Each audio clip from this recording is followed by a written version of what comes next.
visible to everyone? Okay. So today we are starting a new module. In our last module, we studied Pakistan foreign policy. हमने general foreign policy पढ़ी, फिर हमने पाकिस्तान की foreign policy पढ़ी, फिर हमने पाक इंडिया रिलेशंस पढ़े, पाक यूएस रिलेशंस पढ़े, पाक चाइना रिलेशंस और सीपेक पढ़ा, पाक रिलेशंस विद रीजनल ऑर्गेनाइजेशंस पढ़े जिसमें और सार्क थे. We also studied पाक relations with middle east and gulf. हमने पाक ईरान रिलेशंस को प्रायोरिटाइज किया बिकॉज वो हमारे लिए ज्यादा इम्पोर्टेंट, ज्यादा क्रूशल लग रहे हैं current trajectory.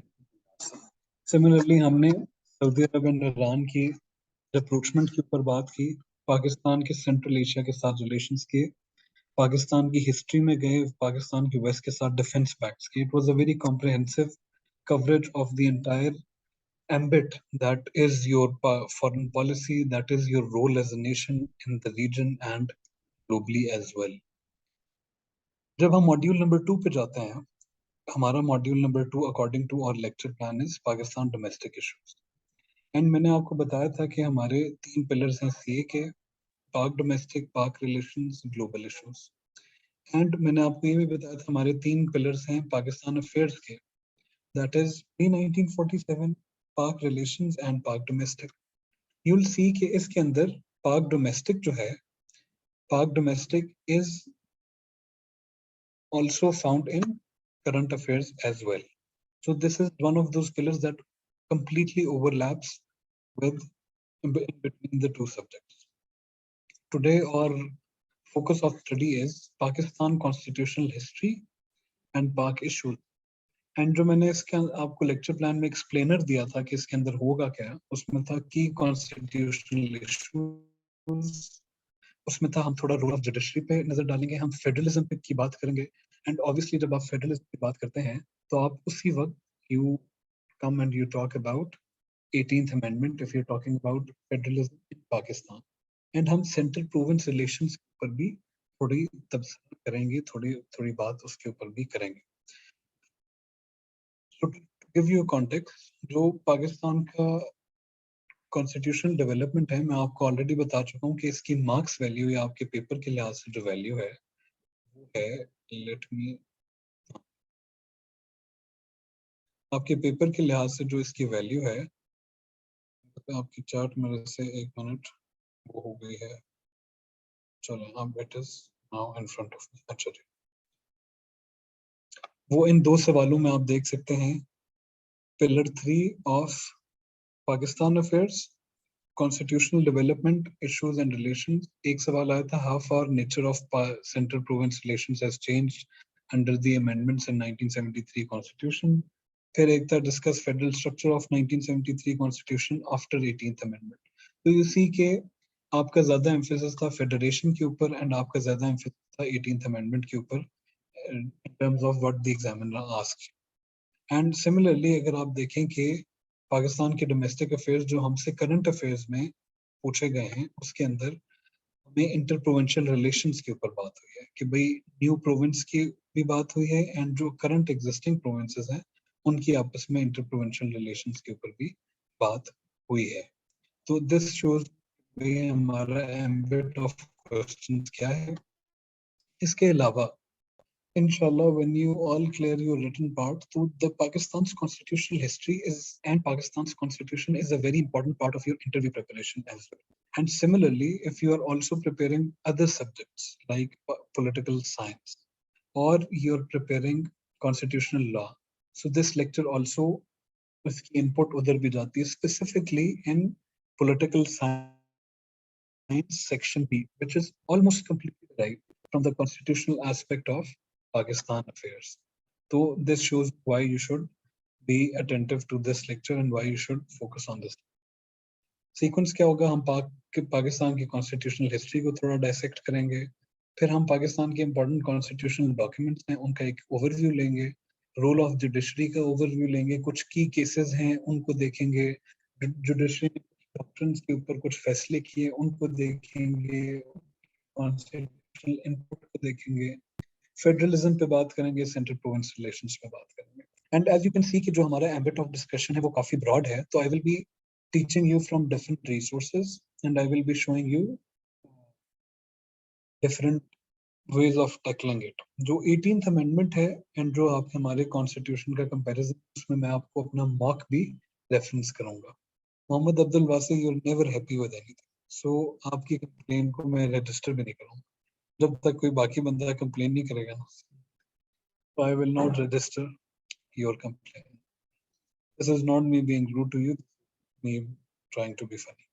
So Pakistan constitutional history. If you divide your constitutional history, अच्छा so है issue नहीं तो सिर्फ. Okay, let me now switch internets because it's gone on for too long.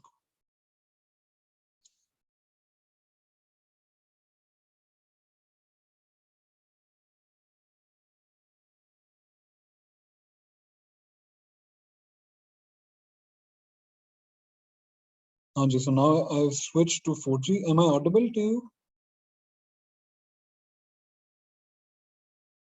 Now is it good? Chalo, theek hai. So now we have switched to 4G and we're sitting in the only place in Balochistan jahan 4G uninterrupted. So that is quite a cantonment if you do not get the joke. So Pakistan constitutional history, pre and post 1947. Pre-1947 इसलिए डाला है because we have a shared history with India and sometimes we neglect कि हमारी constitutional development में British का एक बहुत role है. Prior to independence, the Indo-Pakistan subcontinent was governed by a succession of mayors, जो British ने लिए in order to govern this subcontinent. And also notice the use of terminology Indo-Pak subcontinent. You have to, as Pakistanis, we have to start using this terminology because this is not the Indian subcontinent only. We have to start coming out of this identity कि जो हमें overshadow किया हुआ है India ने हर सूरत में कि we are considered Pakistan का है इंडिया के साथ. We have to start coming out of it and उसके अंदर language is a big vehicle. So the Indo-Pak subcontinent was governed by a succession of mayors जिसको हम कहते हैं Government of India Acts. Government of India Acts 1773 से लेके 1935 तक रही और इसके अंदर मजीद एक डिवीजन है जो 1773 से लेके up until the War of Independence या जिसको mutiny कहते हैं ब्रिटिशर्स 1858 के अंदर, तब तक हमारे ऊपर ईस्ट इंडिया कंपनी थी. सो उन सारी एक्ट हम कहते हैं East India Company act. Not need to the year, but 1858 के बाद हम प्रॉपर एक क्राउन प्रिंसिपैलिटी, हम एक प्रॉपर क्राउन डोमिनियन बन गए. तो उसके बाद जो एक्ट्स आई उनको हम कहते हैं गवर्नमेंट ऑफ इंडिया एक्ट्स. ये 1833, 53, Government of India Act 1833, Government of India Act 1853, Government of India Act 1858. फिर 1909 में मिंटो मॉर्ले रिफॉर्म्स आते हैं after the Shimla deputation meets the viceroy of that time in Shimla and वो कहते हैं कि भाई मुस्लिम्स की ये डिमांड्स हैं, जहाँ से ऑल इंडिया मुस्लिम लीग भी आती है. And Minto Morley reforms are sympathetic to Muslim demands. Separate electorate की बातें आ रही हैं, मुस्लिम्स को माइनॉरिटी सेफगार्ड्स की बात आ रही. फिर गवर्नमेंट ऑफ इंडिया एक्ट 1919 आता है जिसको मॉन्टे-कैम्सफोर्ड रिफॉर्म्स भी कहते हैं. एंड उसके बाद तफसीलन बैठकें होना शुरू हो जाती हैं between British and the in local Indian leaders. Nehru report, Quaid-e-Azam's 14 points leading up to the round table conference in London. And उसके बाद फाइनली 1935 में गवर्नमेंट ऑफ इंडिया एक्ट आती है. गवर्नमेंट ऑफ इंडिया एक्ट के बाद हमारे कांग्रेस इलेक्शंस होते हैं 1937 में. कांग्रेस इलेक्शन में इलेक्शंस होते हैं 1937 में, जो कांग्रेस जीत जाती है, कांग्रेस मिनिस्ट्रीज आ जाती हैं. फिर डे ऑफ डिलीवरेंस आता है एंड उसके बाद फिर 1945 के इलेक्शंस होते हैं. यार अब इससे ज्यादा पता I can not do anything because यही मेरे पास जो घर का बेस्ट स्पॉट है, मैं उधर बैठा हूँ एंड इंटरनेट इज 4G. अगर आ रही है तो you might need to check the internet अपनी तरफ पे. प्रॉब्लम की नोयत क्या है? प्रॉब्लम की नोयत क्या है कि मेरी वॉइस समझ नहीं आ रही, कहीं कहीं लैग करती है। मुझे सलमादित से चेक करना दें, मुझे आप लोगों पे यकीन नहीं आ रहा।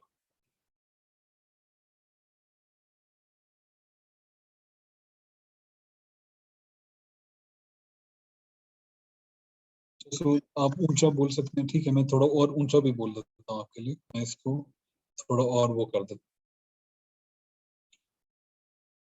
हूँ। Check. So government of India act 1935 आती है, एंड उसके बाद फिर 1945 में इलेक्शंस होते हैं। इलेक्शंस के बाद 40 हमारी जो मुस्लिम लीग है अच्छी परफॉर्म करती है। 46 के अंदर थर्ड जून प्लान और ये वाली सारी चीजों का अब लीड अप बन रहा है, बिल्डअप बन रहा है। 47 में यू सी के आपको इंडिपेंडेंस मिल जाती है। एंड जब 47 में आपको इंडिपेंडेंस मिलती है, you do not have a constitution. तो सबसे पहला काम ये होता है कि 12 अगस्त 1947 को पाकिस्तान कॉन्स्टिट्यूंट असेंबली अपने पहले सेशन में बैठती है। First session of Pakistan constituent takes place under the leadership और the presidency of Quaid Azam Mohammad Ali Jinnah. 14 अगस्त को आपको अपनी इंडिपेंडेंस मिलती है, and you adopt Indian independence act 1947, जिसके तहत इंडिपेंडेंस मिल रही है, along with amended Government of India Act 1935 as your provisional constitutional documents. मेरे साथ जो वॉलंटियर थी उनका नाम था ताबीर। हाँ, ताबीर, काइंडली स्टार्ट राइटिंग नाउ। सो पाकिस्तान की प्री 1947 वी हैव ट्रेस्ड। आप इसको एक फ्लो चार्ट हल्का सा बना के दे सकते हैं उनको, प्री 1947 में ये लिस्ट कर दें। लेकिन जो ही आप पे अगर कोई कॉन्स्टिट्यूशनल सवाल आता है तो आप constitutional history of Pakistan birds eye view लिखें। लेट मी शो यू आप कैसे करेंगे।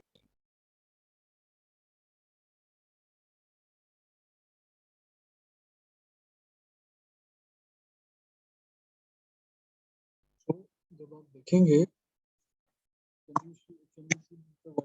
on the screen,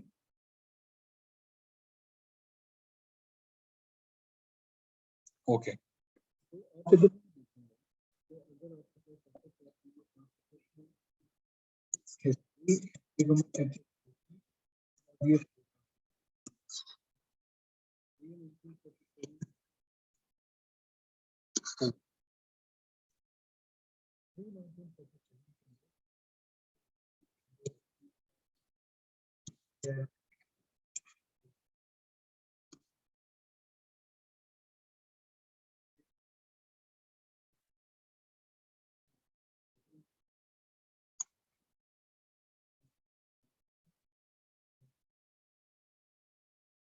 ये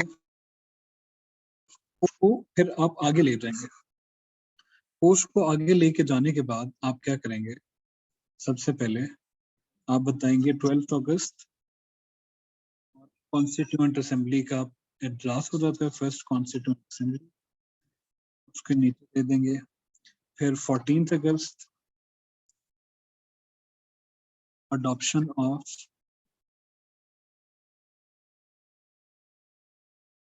Government of India Act 1935 plus Indian Independence Act IIA 1947 as provisional document. Tabir, kindly write adoption of Government of India Act 1935 plus Indian Independence Act 1947 as provisional constitutional document. इसके बाद अगला step क्या होता है, 12 मार्च 1947 में क्या करते हैं आप, you adopt the objectives resolution.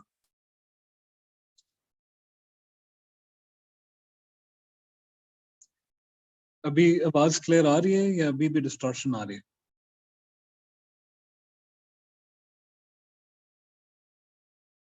ठीक है। सो यू 12 मार्च 1947 को ऑब्जेक्टिव रेजोल्यूशन आप अडॉप्ट करते हैं।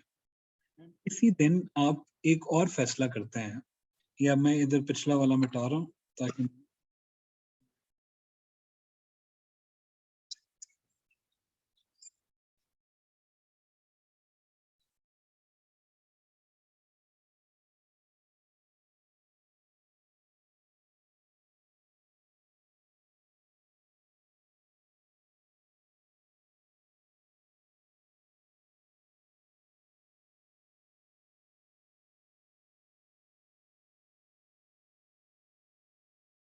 1949, you're right, Kaul, 1949। और इसी दिन फिर आप क्या करते हैं कि फौरन बाद आप एक principles committee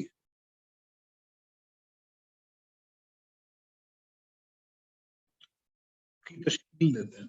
you say there will be a committee बैठ के आपके बेसिक प्रिंसिपल्स बनाएगी कॉन्स्टिट्यूशन के, एंड जो बेसिक प्रिंसिपल्स आपने ऑब्जेक्टिव रेजोल्यूशन में अंडरलाइन किए हैं उनको आगे लेके चलेगी।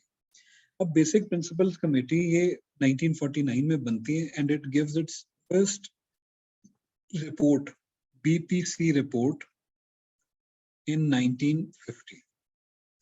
बीपीसी रिपोर्ट पहली आती है 1950 के अंदर, एंड इसको ट्रेमेंडस ऑपोजिशन मिलती है ईस्ट पाकिस्तान से, बिकॉज इसके अंदर ईस्ट पाकिस्तान की न्यूमेरिकल मेजॉरिटी जो कि 56% ऑफ द पॉपुलेशन थी, उसको रिप्रेजेंट नहीं किया जाता in the parliament.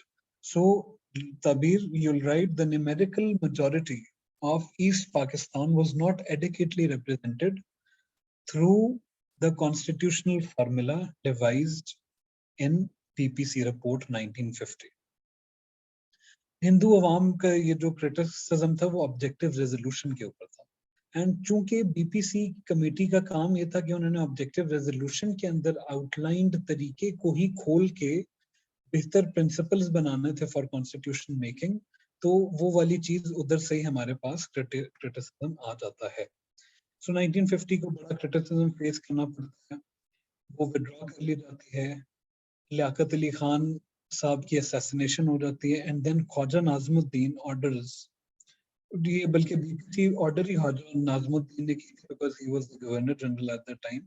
So BPC report 1952 आपको दूसरी रिपोर्ट मिली इसके बाद, एंड जब बीपीसी रिपोर्ट 1952 आती है उसके ऊपर भी क्रिटिसिज्म आता है, हम उसके फ्लॉज एंड वो सारी चीजों को भी हाईलाइट करेंगे। I am just giving you a run down के होता क्या है। एंड अभी तक आपकी एक ही कॉन्स्टिट्यूएंट असेंबली है जिसकी ये कमेटी है, बेसिक प्रिंसिपल्स कमेटी, जिसने दो रिपोर्ट्स दे दी हैं, and afterwards your governor general decides he will sack the Constituent Assembly because the Constituent Assembly was trying to undercut some of the Governor General's directives, and वो Governor General की executive powers को, जो कि वो ज़्यादा मास कर चुका था उस टाइम पे, working in under a provisional constitutional system, उसको अंडरकट करने के लिए को प्रिवेंट करने के लिए गवर्नर जनरल साहब कहते हैं कि मैंने ये किया है by taking the powerful personalities within the country on board. So he sacks the Constituent Assembly, and जो official excuse देते हैं वो कहते हैं कि they have lost the confidence of the people of Pakistan, इसलिए मैंने कर दिया। This happened in 1954, and when this happened, तो जो उस टाइम का हेड होता है of the Constituent Assembly, president, जिसका नाम है मौलवी तमीजुद्दीन साहब, मौलवी तमीजुद्दीन साहब immediately goes to the Sindh High Court and he says कि भाई this is mala fide of ill intent, this is wrong and ultra vires to the principles of constitution making। जब वो ये कहता है तो उसके बाद Sindh high court rules in favour of Maulvi Tamizuddin साहब एंड द गवर्नर जनरल साहब, ही सेज कि भाई किया गलत किया या ठीक किया वो एक अलग, बट जिस रूल के तहत सिंध हाई कोर्ट ने फैसला सुनाया है वो लॉ अभी लॉ बना ही नहीं, क्योंकि गवर्नर जनरल के उस लॉ के ऊपर साइन नहीं हुआ। तो ये एक टेक्निकलिटी प्लीड करते हैं वो उसके सामने इस केस में, एंड सिंध हाई कोर्ट इसे रिजेक्ट कर देती है, but they go federal court, इस टाइम पे सुप्रीम कोर्ट फेडरल कोर्ट कहते हैं, and federal court rules in favour of the governor general, and वो एक बड़ा आपको पहला अपना मौलवी Tamizuddin case, first case in the constitutional history of Pakistan, जहां यू सी कि एग्जीक्यूटिव बढ़कर एक काम करता है एंड कोर्ट उसको रोकने के बजाय कोर्ट उसको लीगल स्टेटस या लीगल सैंक्शन दे देते हैं। एंड उसके बाद फिर मोहम्मद अली बोगरा साहब MAB फॉर्मूला एक देते हैं in the BPC report, third BPC report, जिसको हम कहते हैं MAB formula, Mohammad Ali Bogra formula, जिसमें he tries to strike a principle of parity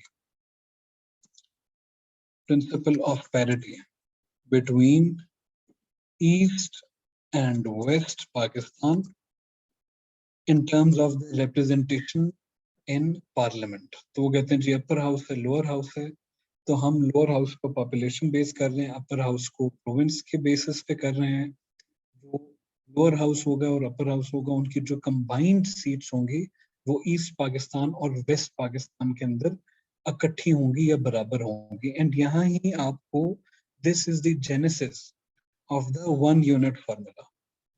East Pakistan is one unit and West Pakistan is one unit, and this is the genesis where West Pakistan के जो 4 federal provinces हैं या जो अभी federal provinces हैं, उस time के जो 4 एक तरह की एंटिटीज थी. Balochistan was not a province at that time, rather Balochistan was a separate confederation, एक सेमी ऑटोनमस कन्फेडरेशन थी जिसमें कलात, जिसमें मकरान, जिसमें लसबेला, ये सारों को एक कॉन्स्टिट्यूशनल स्टेटस हासिल था. आफ्टर दे उनके इंस्ट्रूमेंट ऑफ एक्सेशन मान लिया गया था. ये सारों को क्लब कर दिया जाता है बलूचिस्तान की एंटिटीज, सिंध, पंजाब, उस टाइम का NWFP into one unit, that is west Pakistan. Bengal जो है, आज का बांग्लादेश है, वो ईस्ट पाकिस्तान बन जाता है. And this is the first attack on federalism that we see in Pakistan. ये सारा होता है, second constituent assembly आ जाती है, and the second constituent assembly ends up making the 1956 constitution, which is subsequently adopted, and उसके बाद आगे चीज चल जाती है. So this was a brief वो आपको on the constitutional history of Pakistan up till 1956. 1956 के बाद क्या होता है? One unit formula, 1956 constitution. आप इसी तरह इस फ्लो चार्ट को आगे चलाते रहेंगे. 1956 constitution. Can someone tell me? मिलेगी नमाज ब्रेक भाई, मिलेगी. You can think about everything but not what is being taught. So नमाज ब्रेक भी आपको देंगे.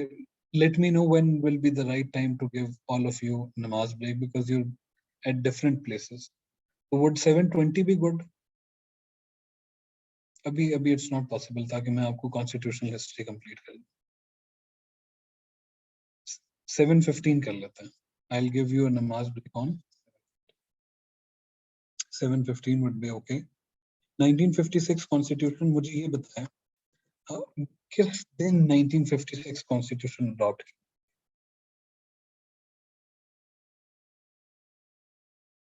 Who amongst you can tell me the day when it was adopted? I'm not asking Islamic Republic. 23rd March? 23rd March 1956 it was promulgated.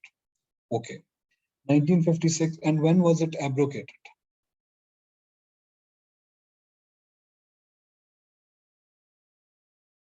8th October 1958. 2 साल ये चली थी, and within these 2 years ये abrogate क्यों हो गई? Because within these 2 years that the 1956 constitution was in place, Pakistan saw change of 4 governments in the capital.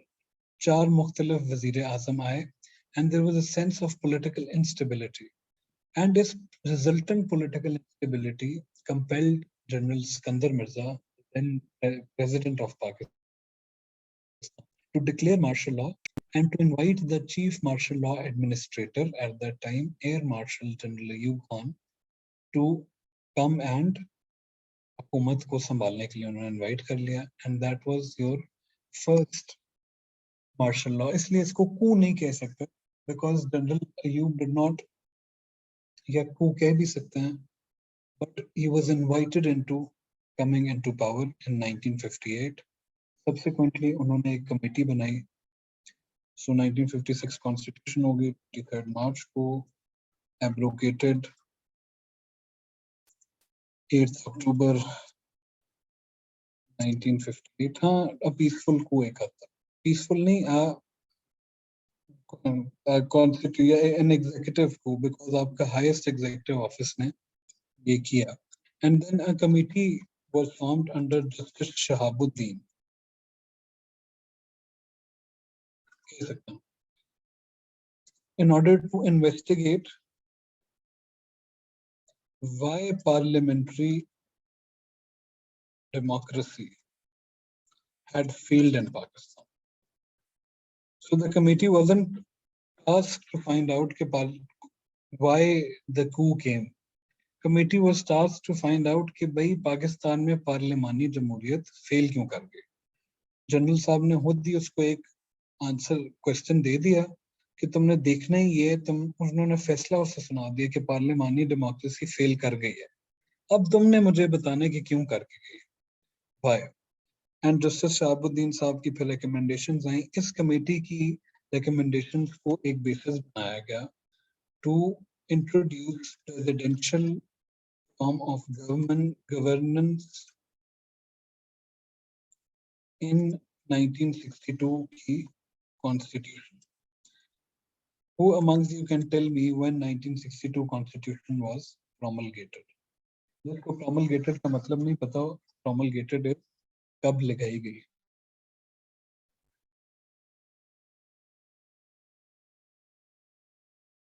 और मेरे से पूछ रहे हो या मुझे बता रहे हो? Anyone else? 8 जून 1962. 8 जून 1962 को presidential form of governance 1962 constitution के तहत आपको मिलती है. ये कॉन्स्टिट्यूशन चलती रहती है up until 1969 when general Yahya Khan ironically आते हैं, was the martial law administrator, and वो आके मार्शल लॉ लगा देते हैं. एंड अब वो कहते हैं कि मैं इलेक्शंस कराऊंगा इंशाल्लाह जल्दी, लेकिन वो इलेक्शंस कराते डिले हो जाता है. 1970 में जाके आपको अपने पहले इलेक्शन होते हैं, जो कि अब अल्लाह ही आपको समझाए कि the first elections in a democracy that you were able to conduct on a national level were conducted in 1970, some 23 years after your birth as the Democratic Islamic Republic of Pakistan. So 1970 के elections होते हैं. Ironically obviously अब आपकी exercise तो होती नहीं है elections के अंदर, आपको नहीं पता इलेक्शंस फ्री एंड फेयर कैसे होंगे, एंड उन इलेक्शन अगर आप हार जाए इसका रिजल्ट आपने कैसे एक्सेप्ट करना है. एंड आपकी आइडियोलॉजिकल एथनिक फॉल्ट लाइंस हैं मुल्क के अंदर, geographical fault lines. East Pakistan west Pakistan से दूर है. ईस्ट पाकिस्तान में अवामी पार्टी जीतती है, वेस्ट पाकिस्तान में भुट्टो साहब जीतते हैं. भुट्टो साहब कहते हैं कि जो बंदा उधर जाके उसने सेशन अटेंड किया मैं उसकी टांगे तोड़ दूंगा. General Yahya Khan does not understand the gravity of, and करते करते फॉल ऑफ ढाका हो जाता है. East Pakistan goes away, Pakistan west Pakistan रह गए. अब फिर पाकिस्तान गोज के जी अब तो एक और नई कॉन्स्टिट्यूशन बनानी पड़ेगी हमें, we have to come out of this. So 1972 में एक प्रोविजनल कॉन्स्टिट्यूशनल ऑर्डर आता है. बिल्कुल आई विल. प्रोविजनल कॉन्स्टिट्यूशनल और एक ऑर्डर, एक प्रोविजनल कॉन्स्टिट्यूशन डालते हैं आप 1972 में, जिसको आप अडॉप्ट कर लेते हैं for the temporary running of the country, and आप कॉन्स्टिट्यूशन मेकिंग की तरफ लग पड़ते हैं from what remains of West Pakistan, people who were elected in West Pakistan. And अब इसमें इशू ये आता है कि भुट्टो साहब has won from Punjab and Sindh, but Balochistan and KPK या उस टाइम का NWFP has been won by an alliance जिसकी हेड पे NAP होती है, national Awami party. And NAP के इनके चीफ मिनिस्टर्स इधर के NAP के आते हैं भुट्टो साहब के दौर में. अब NAP वाले जो हैं उनको डर ये होता है कि पंजाब भुट्टो साहब ने जीत लिया है तो फेडरल हुकूमत तो इनकी है, बट जो कॉन्स्टिट्यूशन बने वो ऐसी बने कि वो प्रोविंशियल ऑटोनॉमी को गारंटी करे. हम जिस सूबे के अंदर हमारी हुकूमत है हम वहाँ खुल के अपने आराम से हुकूमत कर सकें. एंड वो ये कहते हैं कि इस मुल्क में स्टार्ट से फेडरलिज्म पर एक अटैक पे अटैक होता रहा है। पहले 1 यूनिट स्कीम के तहत, उसके बाद फिर ये मार्शल लॉ के अंदर आपने जब सेंट्रलाइज गवर्नमेंट कर the through local government system को बिलाल कह रहे हैं basic democracy. Bhutto was 82 out of 138. Then why ally with NAP? Because he needed NAP in order to bring the new constitution. Constitution पे सबके साइंस नहीं है। Constitution बनाना में आप you cannot खुद से बना नहीं सकते, क्योंकि फिर NAP वाले आएंगे वो अपनी constitution बनाएंगे। So you needed for the 1973 constitution. तो उसने फिर उनको ये बैक एंड फोर्थ चलता है, बैक एंड फोर्थ चलता है। एंड देयर आर पाकिस्तान की जो पेजेस ऑफ पॉलिटिकल हिस्ट्री हैं वो राइट कि भाई NAP was not agreeing to what Bhutto and his party had in mind for the constitution because they wanted a strong center. Bhutto साहब की जो डायग्नोसिस था कि मुल्क क्यों टूटा, वो ये था कि भाई मुल्क का जो एग्जीक्यूटिव था वो कमजोर था, एंड मुल्क का एग्जीक्यूटिव जो डायरेक्टली इलेक्टेड प्राइम मिनिस्टर होना चाहिए उसको बहुत स्ट्रांग होना चाहिए। इसलिए आप ये महसूस करेंगे कि जो 1973 की कॉन्स्टिट्यूशन है it gives for a strong executive जिसमें powers are concentrated in the prime minister's office. And Bhutto साहब खुद प्राइम मिनिस्टर बन रहे थे, ही वांटेड कि भाई पावर्स यहाँ कंसंट्रेट हो। एनएपी वाले चाहते थे प्रोविंशियल ऑटोनॉमी हो, फेडरलिज्म हो, तो ये सारी टेंशन की सेफ गार्ड्स हो। तो एनएपी वालों ने ये सारी अपनी अमेंडमेंट्स दी कि कॉन्स्टिट्यूशन में ये अमेंडमेंट्स होने चाहिए। उन कुछ अमेंडमेंट्स को इनकॉर्पोरेट किया गया एंड उनको कहा गया कि अगर आपने साइन नहीं किए तो आपके ऊपर ट्रीजन लगाएंगे। एंड देन फिर इस तरह उनको आर्म ट्विस्ट करके मना लिया गया and 1973 constitution. Who amongst you can tell me when 1973 constitution was promulgated?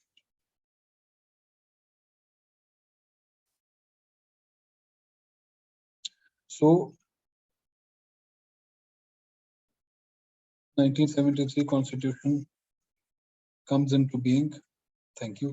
1973 constitution comes into being and उसके बाद हम चलना शुरू हो जाते हैं आगे एंड फास्ट फॉरवर्ड अभी 5 साल ही चलते हैं। 1979 में फिर से कूल आ जाता है, फिर से कॉन्स्टिट्यूशन जो आपने अभी बनाई है, ज़ियाउल हक साहब आते हैं एंड वो आके कहते हैं कि भाई जिस, लेकिन वो ये करते हैं कि इस दफा अयूब खान की तरह वो ये नहीं आके कहते कि why this constitution has failed, फलाने जस्टिस उठो एक रिपोर्ट लिखो मुझे बताओ क्यों फेल हुआ, ताकि मैं उसके बुनियाद पे एक प्रेसिडेंशियल फॉर्म ऑफ हुकूमत बनाऊं, because dictators can serve better in presidential form of governance, उनको सूट करती है। बट वो इतना करते हैं, वो इतना रहम करते हैं हम पे कि वो कहते हैं कि अच्छा जी ये कॉन्स्टिट्यूशन कुछ सालों के लिए इन इफेक्ट नहीं होगी, this will be held in abeyance. जो वो लफ्ज इसके लिए यूज करते हैं वो है held in abeyance, held in abeyance. तो 1985 तक इट्स हेल्ड इन अबेयंस। फिर पहले इलेक्शंस होते हैं, वो कहते हैं जी नॉन पार्टी बेसिस पे। ज़ियाउल हक साहब केम एंड ही सेड कि 40 दिन के अंदर अंदर हम इलेक्शन कराएंगे। ज़ियाउल हक साहब left after a period of ये 11 years 144 days। सो 40 दिन बढ़ते बढ़ते 11 साल 144 दिन बन जाते हैं। उस दौरान 1985 में वो करा नॉन पार्टी बेसिस पे इलेक्शन कराते हैं एंड देन जुनेजो हुकूमत आ जाती है, नवाज शरीफ की जेनेसिस होती है। नवाज शरीफ साहब emerges as the CM of Punjab, first as the financial minister of Punjab, then as the chief minister of Punjab, and then as a forward block within the party against Junaid Saab when Junaid Saab falls out with Ziaul Haq. जब ये चले जाते हैं फिर election होते हैं, मोहतरमा वापस आती है, 1973 कॉन्स्टिट्यूशन बहाल हो जाती है। बट जो ज़ियाउल हक के टाइम के ऊपर 1973 कॉन्स्टिट्यूशन में एक अमेंडमेंट की जाती है जो कॉन्स्टिट्यूशन का कैरेक्टर मुकम्मल तौर पर चेंज कर देती है। उस अमेंडमेंट का नाम था 8th amendment to the constitution. बस जा रहे हैं रिमशा एंड वासिद जा रहे हैं। मैं फिर से आपको ये पूरी थॉट ट्रेस कराऊंगा, तुम्हारा टाइम जाया होगा। Just give me 2 minutes। Semi presidential government आ जाती है 8th अमेंडमेंट के साथ, क्योंकि उसमें प्राइम मिनिस्टर के ऑफिस को वीक कर दिया जाता है, प्रेसिडेंट के ऑफिस को एम्पावर किया जाता है। Article such as 58 to be are introduce, जिसमें सादिक और अमीन एंड इस तरह के इंस्ट्रूमेंट डाले जाते हैं in order to disqualify politicians and to disqualify prime ministers. पूरी जो मेकअप है कॉन्स्टिट्यूशन का, उसके अंदर फेडरलिज्म और नीचे चला जाता है एंड आपकी जो एग्जीक्यूटिव है वो semi presidential form of governance बन जाती है. भुट्टो साहब वापस आती हैं, she tries to reverse it, but वो मुकम्मल रिवर्स नहीं कर पाती. उसका कैरेक्टर अभी भी इसी तरह का मिक्स्ड कैरेक्टर चल रहा है, जिसमें president not just head of state बल्कि उसके पास कुछ लिमिटेड पावर्स हैं एंड उनमें से एक बड़ी इंपॉर्टेंट पावर है to dismiss an elected government entirely and dissolve assemblies on his own without the advice of the prime minister. और यही होता है अगले 10 सालों में 2 दफा, जिसमें प्रेसिडेंट एक दफा भुट्टो साहिबा की हुकूमत को डिसमिस करते हैं, फिर एक दफा नवाज शरीफ साहब की हुकूमत डिसमिस करते हैं, वो चैलेंज होती है सुप्रीम कोर्ट में, हुकूमत बहाल हो जाती है. देन ये वाली सारी गेम चलती रहती है. नवाज शरीफ साहब आते हैं 97 में, वो आके 13th अमेंडमेंट कर देते हैं. दी 13 नहीं करते, सॉरी, वो आके अमेंड करते हैं कॉन्स्टिट्यूशन को टू रिपील, बल्कि नहीं 13th की अमेंडमेंट करते हैं to repeal the president's right to dismiss the elected governments. And अभी ये सारी चीजें चल रही होती हैं तो अचानक 1999 में दोबारा कूल हो जाता है एंड मुशर्रफ साहब आते हैं, तो आके फिर से आप कोई कहते हैं कि भाई हम कॉन्स्टिट्यूशन खत्म नहीं कर रहे, हम सिर्फ कॉन्स्टिट्यूशन को अबेंस में रखेंगे, फिलहाल इसको टेम्परेरीली सस्पेंड कर रहे हैं. उन वो चैलेंज होता है सुप्रीम कोर्ट में, सुप्रीम कोर्ट फिर उनको करने देता है एंड देन, लेकिन वो कहते हैं सिर्फ 3 साल के लिए आप कर सकते. सो वो 3 साल के लिए एक प्रोविजनल कॉन्स्टिट्यूशनल ऑर्डर आता है, पीसीओ जिसे हम कहते हैं. 2002 में 3 साल एंड हो जाते हैं तो फिर वो इलेक्शन कराते हैं अपनी एक किंग्स पार्टी बना के, जिसका नाम है पाकिस्तान मुस्लिम लीग कायद. जो लोग नवाज शरीफ की सपोर्ट, नवाज शरीफ जब निकाला गया तो जो जो लोग आर्मी के साथ चले गए वो पाकिस्तान मुस्लिम लीग कायद में आते हैं. PMLQ then remains in power with President Musharraf up until 2007-2008 when Musharraf चले जाते हैं. And बिल्कुल I'll elaborate difference between legal framework order of Sharia and Musharraf. So PMLN did amend this, ना? PMLN did, मैं आपको बताया, by an amendment PMLN took this power away from the president. वो 2/3 majority के साथ था 90s. He cannot dissolve the assembly directly without the advice of the prime minister. हो गई थी, and it is still in your constitution कि आप वो नहीं कर सकते. बट वो it was too little too late ना. एक दफा दोनों को वो झटका लगा तो फिर उसके बाद उन्होंने किया. एक दफा PPP को लगा तो नवाज शरीफ साहब खुश हुए, फिर PMLN को लगा तो ऑब्वियसली उसके बाद जाके ये सीखे. हमारी politics has always caught up. हम गलत तजुर्बे करते हैं फिर उनसे सीखते हैं. हमें इतनी विजन नहीं है कि हम तजुर्बे करें ही ना सिर्फ. एंड लास्टली 2008 के अंदर 18th अमेंडमेंट आ जाती है व्हेन जरदारी साहब की हुकूमत आती है. 2008 में नहीं, सॉरी 2009 में, 2009-2010 के अंदर एग्जैक्ट डेट है इसकी 12 अप्रैल. उसके बाद 18th amendment is signed into 2010, 12 April 2010 18th amendment is signed into the constitution, जो कोशिश ये करती है कि वो जितनी भी ये 1973 के कॉन्स्टिट्यूशन के बाद उसके साथ चेंजेस हुई हैं, जिसने उन्हें सेमी प्रेसिडेंशियल बनाया है, जो जो भी उसके अंदर डिस्टॉर्शंस आई हैं, उसको इस तरह रिहेबिलिटेट करे कि वो कॉन्स्टिट्यूशन का फेडरल स्ट्रक्चर स्ट्रॉन्ग करे.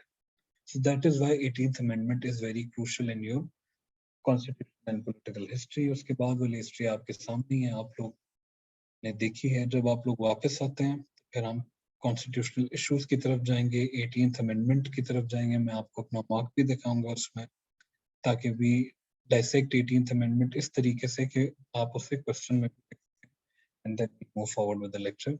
You can have a break of, would 10 minutes be okay? 10 minutes break for your namaz prayer. See you back.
Okay, so I hope you're back.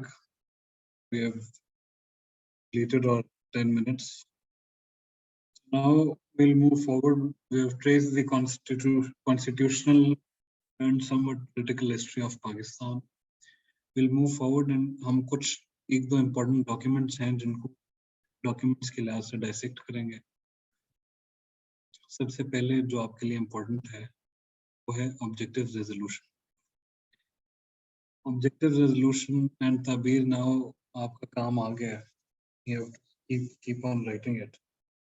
Objective resolution of Pakistan is considered to be the first landmark constitutional document in Pakistan's constitutional history. ये आप इसके introduction में लिखेंगे. जब आप इसके introduction लिखते हैं ये लिखते हैं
या इसको बल्कि set vision setting for constitution for future constitution of Pakistan. ठीक है, तो आप इसका nature of document. अब I'm not sure why distortion, because I've been sitting in the exact same spot जिसमें मैं पहले बैठा हुआ था and nothing has changed. तो भी बेहतर हो जाती है, कभी कभार ऊपर नीचे हो जाता है. And now it's clear. So ये date of proposal, date of approval, nature of document, आप ये सारी चीजें लिख सकते हैं. बाद आप इंट्रोडक्शन दें कि भाई this is the first landmark constitutional document and इस डॉक्यूमेंट के थ्रू बेसिकली प्रिंसिपल सेट करने की कोशिश की गई कि आपकी कॉन्स्टिट्यूशन किस डायरेक्शन में बननी चाहिए. एंड दे सेट लगभग 8 प्रिंसिपल्स, 8 मेजर प्रिंसिपल्स, सम से 12, कहीं कहीं 14 भी लिखे होंगे. So it is up to you कितने प्रिंसिपल्स शो करने हैं. द मोस्ट इंपॉर्टेंट प्रिंसिपल जो कि इसके अंदर था वो ये था कि sovereignty over entire universe belongs to Allah Almighty and delegated to state of Pakistan to be exercised through its people. This clearly showed कि भाई the first requirement है of the political system of Islam वो इसमें पूरी करने की कोशिश की गई कि जो sovereignty है असल में वो पाकिस्तान की स्टेट में does not rest with the people, it belongs to Allah. It has only been delegated to the people for them to exercise through their elected representatives. तो ये एक पहला सिस्टम था जिसने पाकिस्तान की डायरेक्शन रखी towards becoming an Islamic republic. Similarly, जो दूसरा इसका salient feature था, it defined key principles of democracy, freedom, equality, tolerance and social. 5 principles का mention इसके अंदर मिलता है कि पाकिस्तान इन principles को follow करेगा. I'll repeat: principles of democracy, freedom, equality, justice, and tolerance.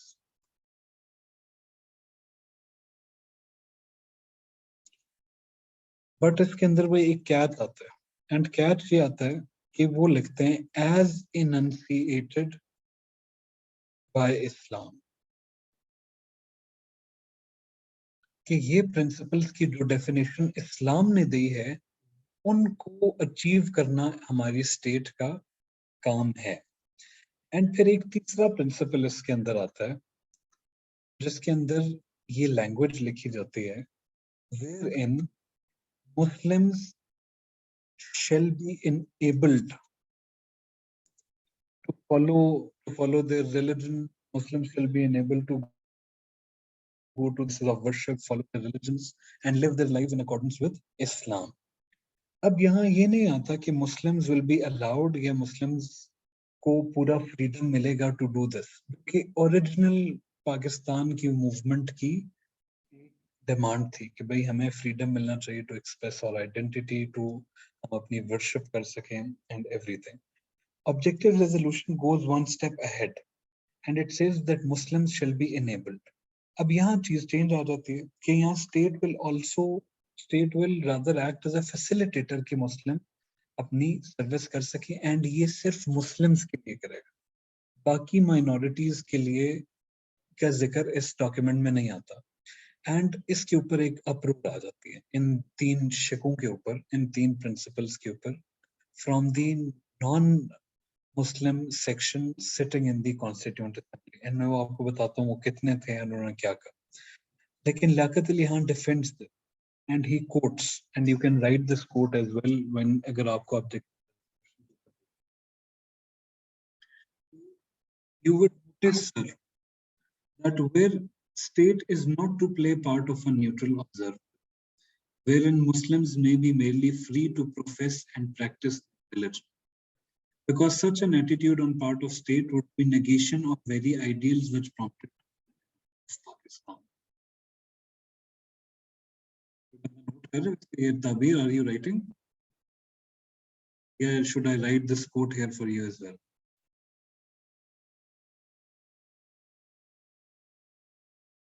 Tabir, yes, you are.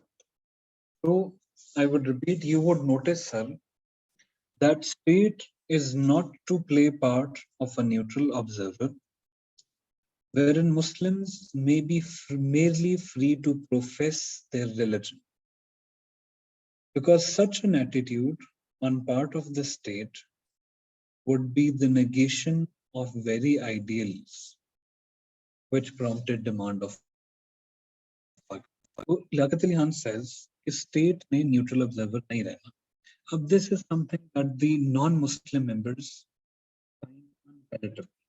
And इसके अंदर आपने दो बड़े नाम है जिनकी क्रिटिक लाजमी लिखनी है अगर ऑब्जेक्टिव रेजोल्यूशन पे क्वेश्चन आता है, एंड वो है प्रेम हरी पन्ना एंड बी चंद्रा.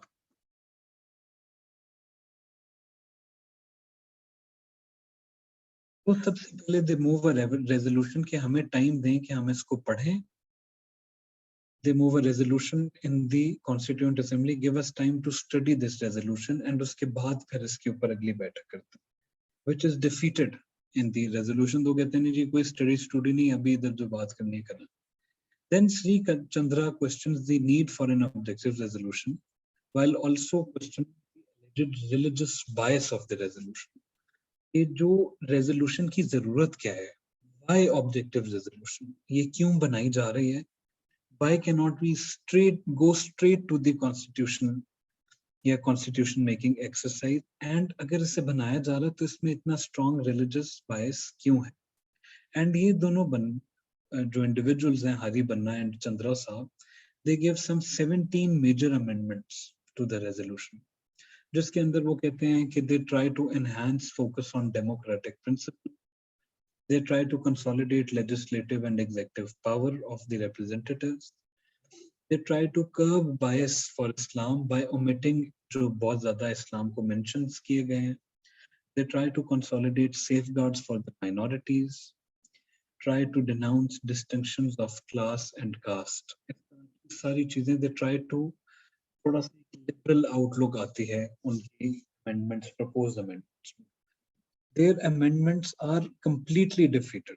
इसमें से एक को भी adopt नहीं किया जाता in the objective resolution by a motion that is passed 21 members to 10. 10 तमाम non-minority में 10 ही members होते हैं, तमाम non-Muslims थे, एंड ये 10 के 10 ऑब्जेक्टिव रेजोल्यूशन के खिलाफ वो अपना करते हैं, अमेंडमेंट्स देते हैं, and then their bill is defeated in the constitution.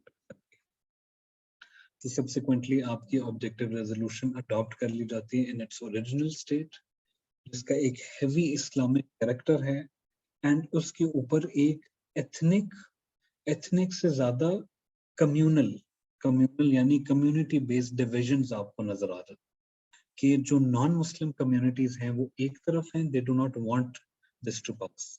Muslim community एक तरफ है, they do not want to incorporate a single amendment जो मुस्लिम्स दी है। एंड इस अकोमोडेशन आपको पहले सीड्स मिलते हैं, जो हमारा एक कम्युनल डिवीजन आती है, उसके बाद सबसे आप देखते हैं कि Islamic dominance in your constitution as well as in your state, वो आपको ऑब्जेक्टिव रेजोल्यूशन में मिल जाती है।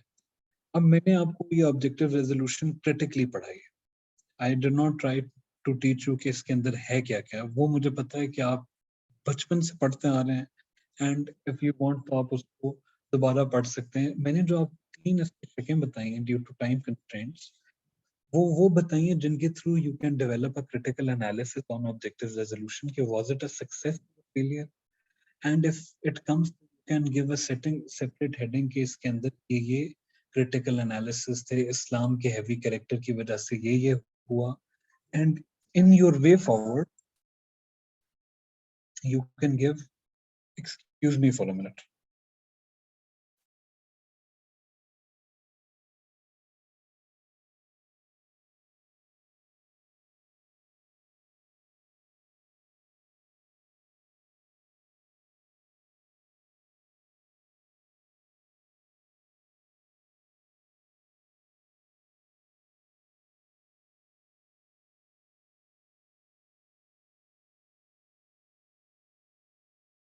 जी सॉरी फॉर द इंटरप्शन। तो आप उसको क्रिटिकली इनकॉर्पोरेट कर सकते हैं अपने एनालिसिस में, एंड साथ जो इसके अंदर अपनी रिकमेंडेशन में भी कि उस टाइम पे अगर उनकी अमेंडमेंट को कंप्लीटली रिजेक्ट ना किया जाता और उसमें से जो पॉजिटिव अमेंडमेंट्स थी, जैसे enhancing focus on democratic principles, ये पॉजिटिव है। Consolidating legislative and executive power of public representatives, this is positive as well. Similarly, denouncing class and caste distinctions, this is also positive. Pro- Providing adequate focus on safeguards for minority, इसके ऊपर सिर्फ एक point of objective resolution बोलता है, safeguard of minority के ऊपर। बाकी जितने भी points हैं वो Islamic in character हैं या general in character। अगर इसको ज्यादा emphasize किया जाता है तो objective resolution could have been a consensus based document, but it was not a consensus based document, rather वो इसके अंदर आपको एक communal division नजर आती है स्टार्ट में। तो you can write this in your critical analysis of objective resolution।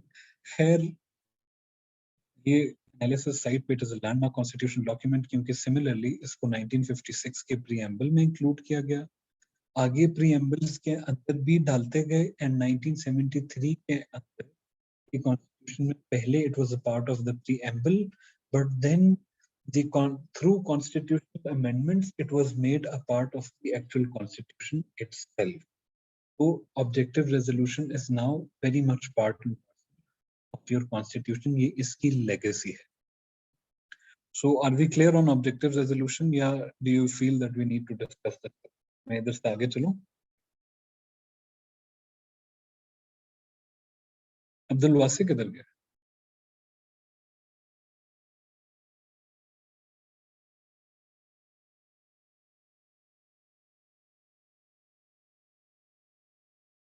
अच्छा, बिलाल के अलावा other participants in the class?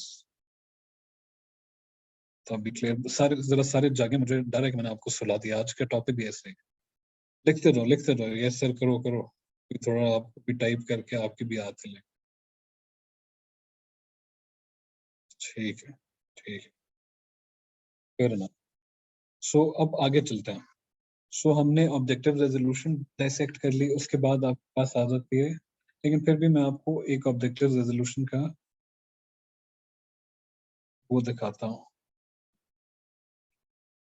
आज बेहतर क्लास, लास्ट क्लास में ज्यादा सोए थे हम। अच्छा, आप लोगों की क्या ही बात है, आप लोग तो महान हस्ती हैं, जब मर्जी आपका दिल करे आप सो जाएं, जब मर्जी दिल करे जाग जाएं। सो आप इसको देख सकते हैं, ये सेलियंट फीचर्स हैं ऑब्जेक्टिव रेजोल्यूशन के, ताकि बाद में आप लोग मेरे ऊपर ना चढ़ जाएं कि आपने बताया नहीं था कि ये। सो sovereignty belongs to Allah. It is a Islamic point, Islamic democracy के principle of democracy, but as enunciated by Islam. Principles of democracy: freedom, equality, tolerance, social justice, as enunciated by Islam. Muslims shall live their lives according to teaching of Quran, Sunnah. Protection of minorities का एक point है कि educate उनको protection दी जाएंगी। Government federal form of government होगी जिसमें provinces को autonomy मिलेगी।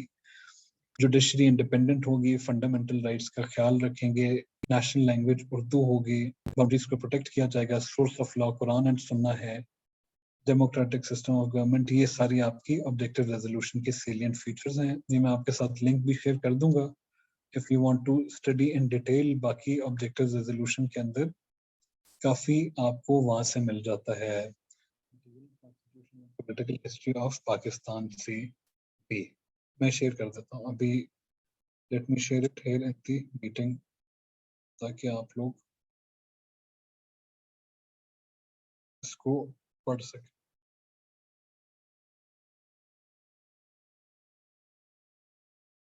ठीक हो गया।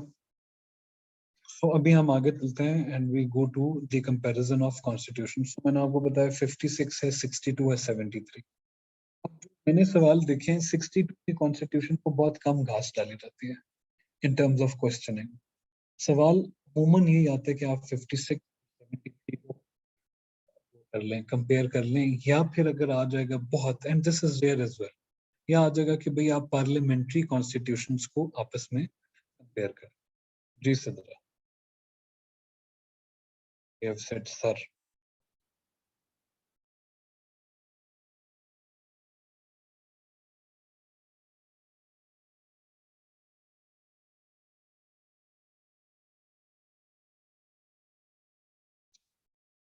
चलेंगे, if you have nothing more to say तो हम आगे चलते हैं। इसके अंदर मैं सिर्फ आपको एक चीज दिखाना, this is a mock exam that I attempted in my preparation and the question voice का इशू आ रहा है। ये सिर्फ सिद्रा की तरफ आ रहा है या सब की तरफ आ रहा है?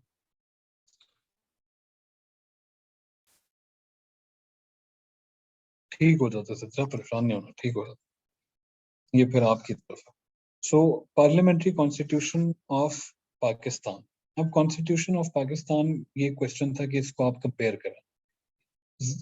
इससे ज्यादा कि इसके अंदर मटेरियल क्या है, मटेरियल ढूंढना पार्लियामेंट्री ये कॉन्स्टिट्यूशंस के कंपैरिजन में फर्क नहीं है। I want to show you how you need to do it.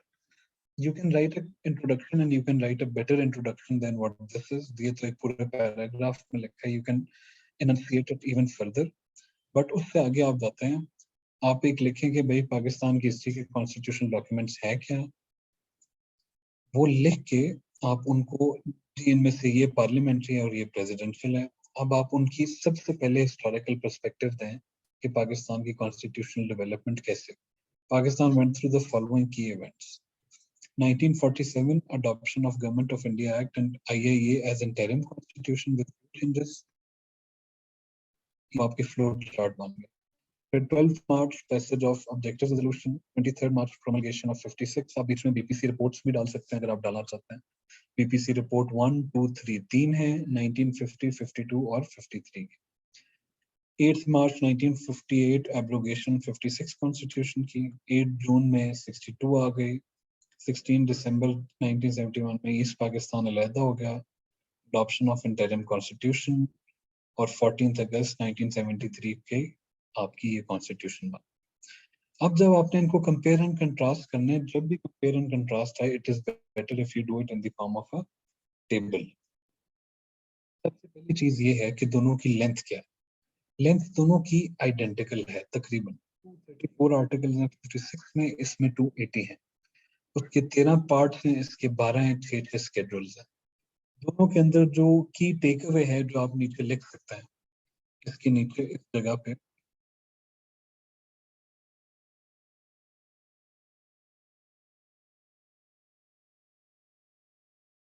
इधर आप करके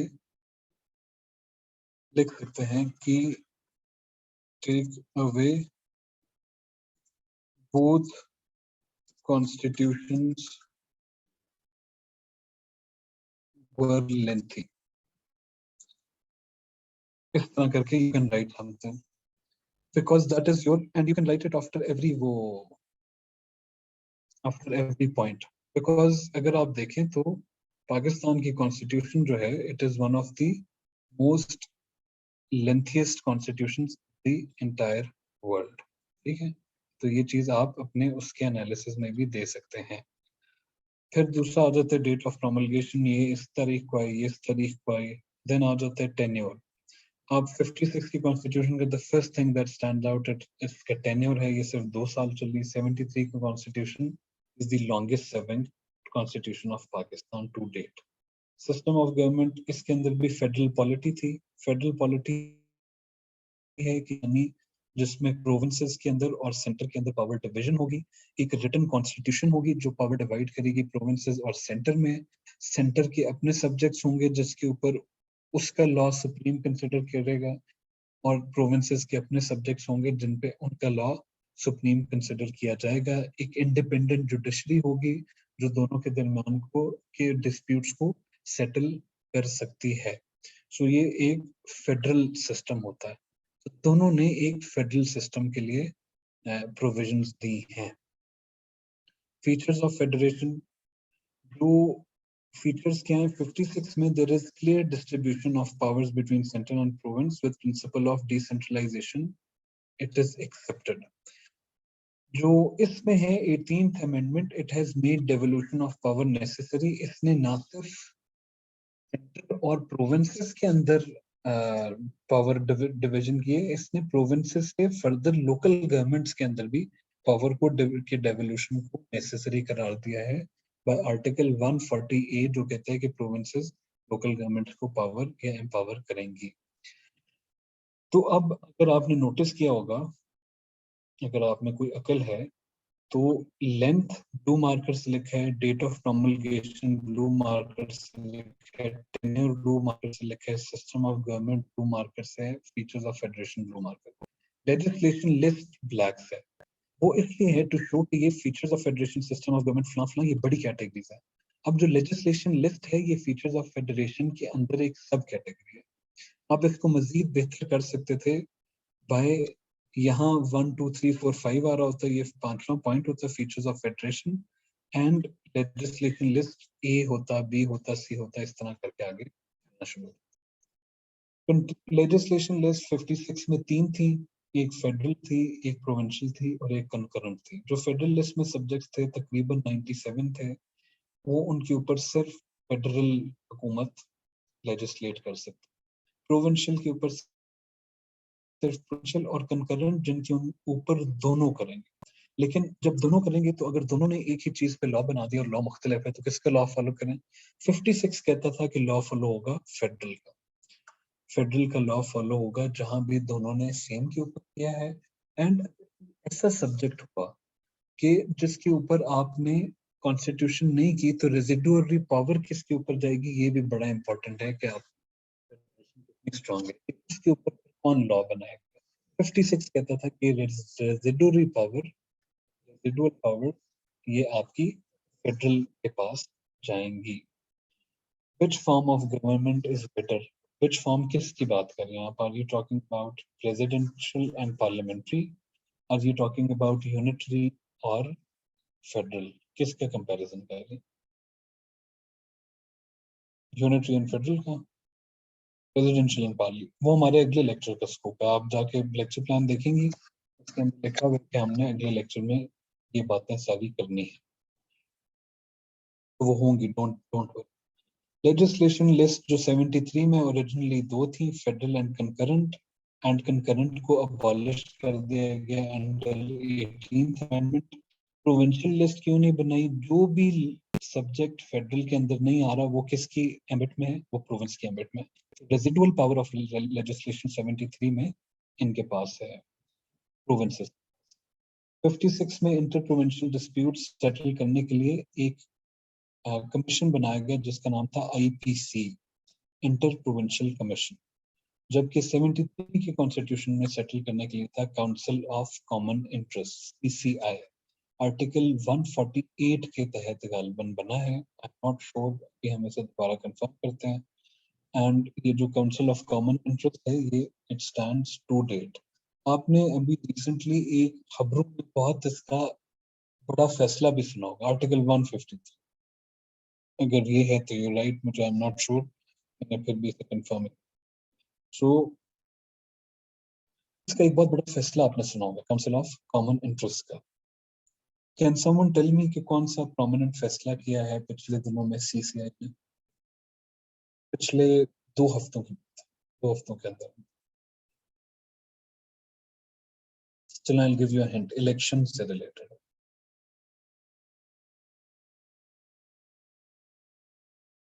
एनी वॉलंटियर?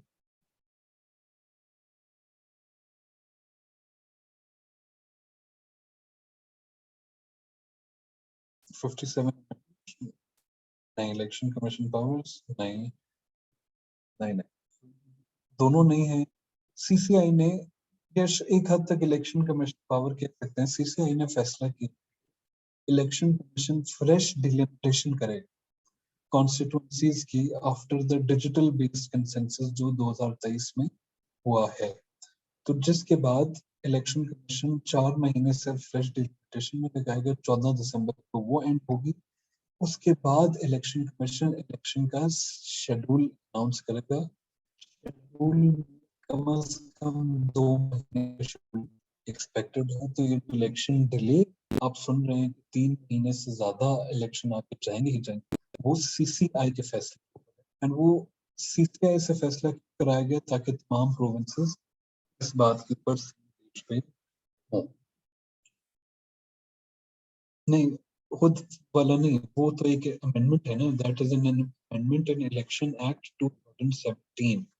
उसकी एक शिप को अमेंड किया गया कि election commission of Pakistan unilaterally elections announce करेगा। CCI ने कहा है कि election commission of Pakistan 2023 census हुआ है, बाद फ्रेश डिलिमिटेशन कराएगा।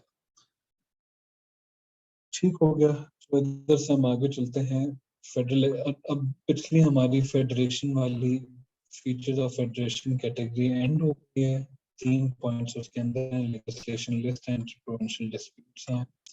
अब फेडरल लेजिस्लेचर की हमारी कैटेगरी, इसका सबसे पहला है हाउसेस ऑफ पार्लियामेंट, कि भाई लेजिस्लेचर के अंदर की मेकअप क्या है। तो पार्लियामेंट उसमें यूनिकैमरल है 56 में, there is no upper house. 73 is bicameral with senate as principle of parity.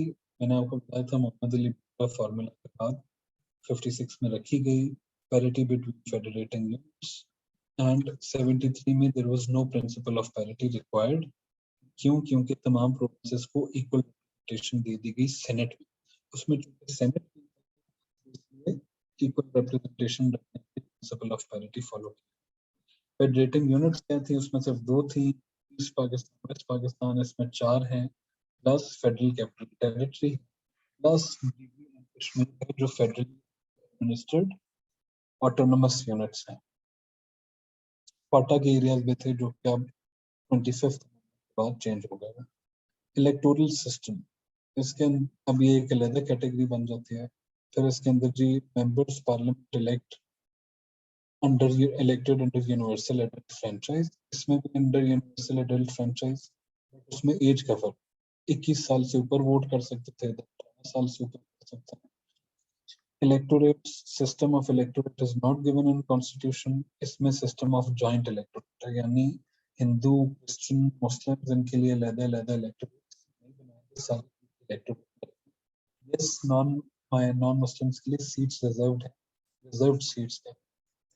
Disqualification of MP, उसके अंदर 60 दिन अगर आप एब्सेंट हैं तो आप डिस्क्वालिफाइड हैं। इसके अंदर उसको और स्ट्रिक्ट कर दिया गया और 40 दिन। एग्जीक्यूटिव, एग्जीक्यूटिव होता है आपका प्रेसिडेंट या पार्लियामेंट, इसके अंदर फिर आपकी सब हेडिंग बन जाती हैं प्रेसिडेंट की और पार्लियामेंट की। Presidential powers, stronger president in 73 constitution, then in 73 constitution वाला स्ट्रॉन्ग था। मैंने आपको बताया था 73 में भुट्टो साहब try to centralise all power in the office of the Prime Minister. Similarly, जो president था वो chief executive था 56 में, 73 में वो एक symbolic figurehead बन गया.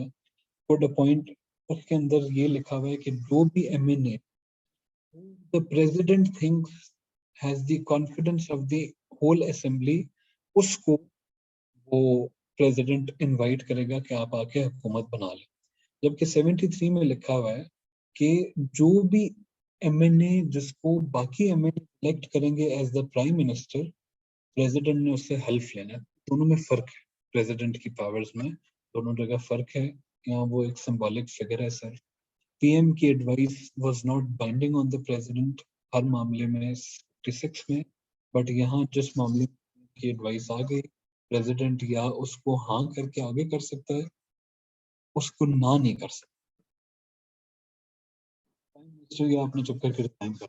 Prime minister PM office weaker than 1973 constitution. PM office यहाँ true executive, वहाँ president appointed cabinet members on prime minister की एडवाइस. यहाँ प्राइम मिनिस्टर अपने कैबिनेट मेंबर्स को डायरेक्टली नोटिफाई करता है, डायरेक्टली अपॉइंट्स मेंबर्स. ये उसका एक कंपैरिजन है. इसमें और फीचर्स भी आप कंपेयर कर सकते हैं. जैसे जब भी आपको कॉन्स्टिट्यूशन अगर आए, कॉन्स्टिट्यूशन का कंपैरिजन अगर आए आपके पास, तो आप कुछ गिनती के फैक्टर्स हैं कि आपने उनकी उन कैटेगरीज को लाजमी देखना है. मैं आपके लिए इधर बना देता हूँ.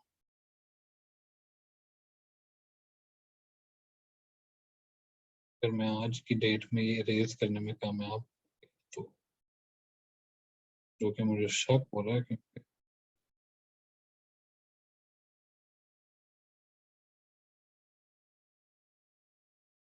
जिंदा अभी तक या सारे अबदी जिंदगी को आगे चले गए अच्छे से. सो जब भी कॉन्स्टिट्यूशनल कंपैरिजन आता है किसी भी कॉन्स्टिट्यूशन का,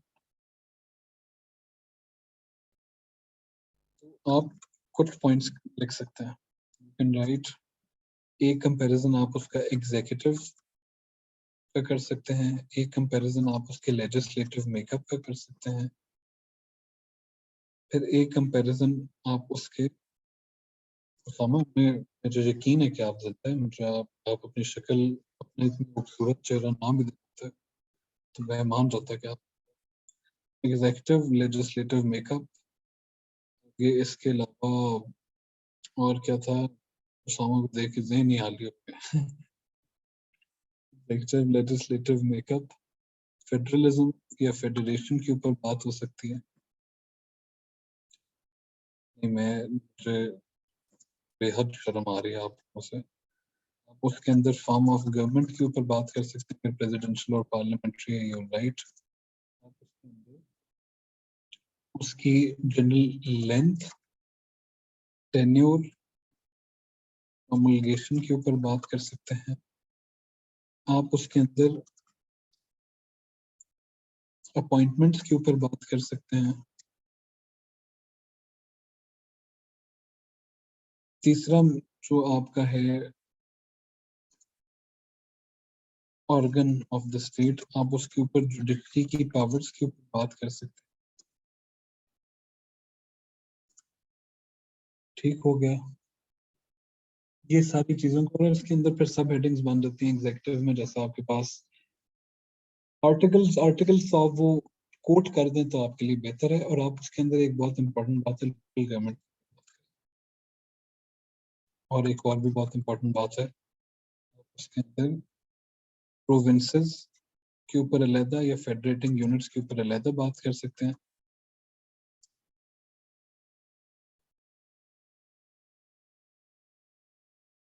और इससे भी इम्पोर्टेंट बात, आप उसके ऊपर फंडामेंटल राइट्स की बात कर सकते हैं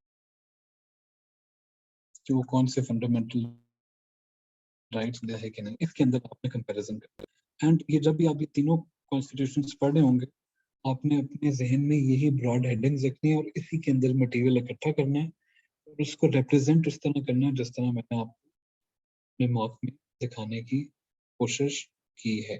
ठीक हो गया. सो वी हैव मैंने कंप्लीट कर लिया। फिर भी इफ यू वांट तो मैं आपको एक और जगह से भी ये दिखाता हूँ ताकि आप लोग ये बड़े आना मारे कि ये नहीं दिखाया गया है, वो नहीं दिखाया गया। Let me show you, then I give you उसका link. This is how you can compare all constitution. इस तरह के नोट आप अपने पास बना के रख सकते हैं। रिटन है, रिटन है, रिटन है, इसके ये लेंथ है, प्रीएम्बल, इसके ऑब्जेक्टिव रेजोल्यूशन आया कि नहीं, फॉर्म ऑफ गवर्नमेंट क्या थी, फेडरल सिस्टम, लेजिस्लेचर क्या था, चेक्स एंड बैलेंसेस थे कि नहीं थे, नेम ऑफ कंट्री को छोड़ दें, प्रिंसिपल्स ऑफ पॉलिसी, हाँ डायरेक्टिव प्रिंसिपल्स ऑफ पॉलिसी बीच में थे, फंडामेंटल राइट्स की क्या सूरत हाल है और इस्लामिक प्रोविजंस क्या हैं। ये भी आप इसके अंदर इन हेडिंग्स को यूज करके डाटा अपना डाल सकते हैं। हेडिंग्स में आपको दे रहा हूँ। ठीक हो गया? उससे ये तो सुरक्षा होता है।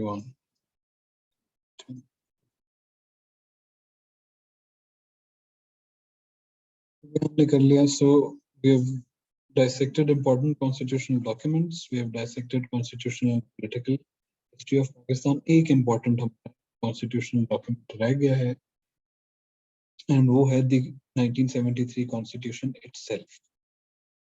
And वो मैं आपको इसलिए दिखाना चाह रहा हूँ because this is very important. अपने खुद में important है या नहीं है, this is important। ये आपको references बहुत अच्छे देता है and अपनी constitution से बेहतर reference आपके पास कोई मौजूद नहीं है।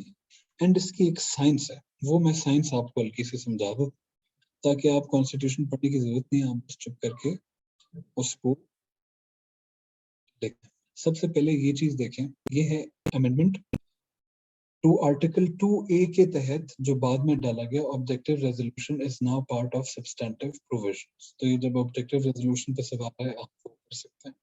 सिमिलरली जो स्टार्ट वाले इसके चैप्टर्स हैं, your constitution is divided into chapters. सबसे पहला चैप्टर है फंडामेंटल राइट्स, चैप्टर 1। दूसरा चैप्टर है प्रिंसिपल्स ऑफ पॉलिसी, जो बाइंडिंग नहीं होते किसी भी हुकूमत पे लेकिन वो की पॉलिसी को डायरेक्ट करते हैं।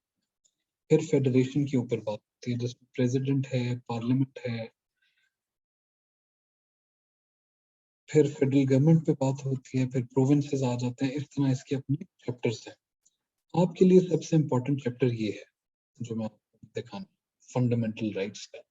Because whenever you're writing it, be it in the essay, be it in Pakistan affairs or current affairs जहाँ आप कोई सवाल दे सकते हैं, तो you need to quote these as well. For example, अगर आपके पास education के ऊपर बात हो रही है, तो आप right to education article 25 को quote कर सकते हैं कि article 25 of the Constitution of Pakistan says that all children up till the age of 16 have the right to compulsory free education. Similarly, अगर रूल ऑफ लॉ पे बात हो रही है तो safeguards to arrest and detention article 10 and article 10A right to fair trial, जो कि आजकल आप बहुत ज्यादा सुन रहे होंगे 10A का जिक्र कि इमरान खान साहब के वकील बहुत ज्यादा इसका जिक्र कर रहे हैं। Article 11 is also important, slavery, force labour prohibition. चलें ठीक है, इम्पोर्टेंट कह सकते हैं इसको भी। दीज आर, ये चार इम्पोर्टेंट हैं। इसको मैट्स इसका निमोनिक है, M for movement, A for assembly, A for association, T and S। इस तरह आप इनको मैट्स करके याद कर सकते हैं। 19 is very important, freedom of speech, right to information 19A। फिर इसके बाद प्रिंसिपल्स ऑफ पॉलिसी में आ जाए, ये mats, movement, A assembly, A association, T trade, S speech. और अगर आप बहुत ज्यादा कोई पापी होना चाह रहे हैं तो मैट्स ही कर दें, आई से इंफॉर्मेशन डाल दें। फ्रीडम टू प्रोफेस रिलीजन, जब भी आप माइनॉरिटीज की बात करें तो आर्टिकल 20 का वाला लाजमी दें। एंड इफ यू वांट, फिर इस तरह से आप इसको छोड़ के प्रिंसिपल्स ऑफ पॉलिसी में से भी दो तीन बड़े इंपॉर्टेंट अपने ज़हन में रख लें। सबसे ये आर्टिकल 40 मैंने आपको पढ़ाया है, फॉरेन पॉलिसी ऑफ पाकिस्तान में, strengthening bonds with Muslim world, promoting international peace. Similarly इसके अंदर promotion of social justice, protection of minorities में आर्टिकल 36 और आर्टिकल 20 लगते हैं। And this is very important, article 32, promotion of local government institution. जब government आएगा तभी पढ़ाऊंगा article 32 and article 140A of the constitution. आपने हर सूरत में रेफरेंस करना है अपने सवाल में। तो कॉन्स्टिट्यूशन ऑफ पाकिस्तान के साथ एक अच्छी ग्रिप आपको आपकी रेफरेंसिंग के अंदर भी बहुत हेल्प करेगी, इसलिए ये मैंने आपको ये भी दिखा दिया। इसका भी let me share the link with you ताकि आप लोग इसको देख।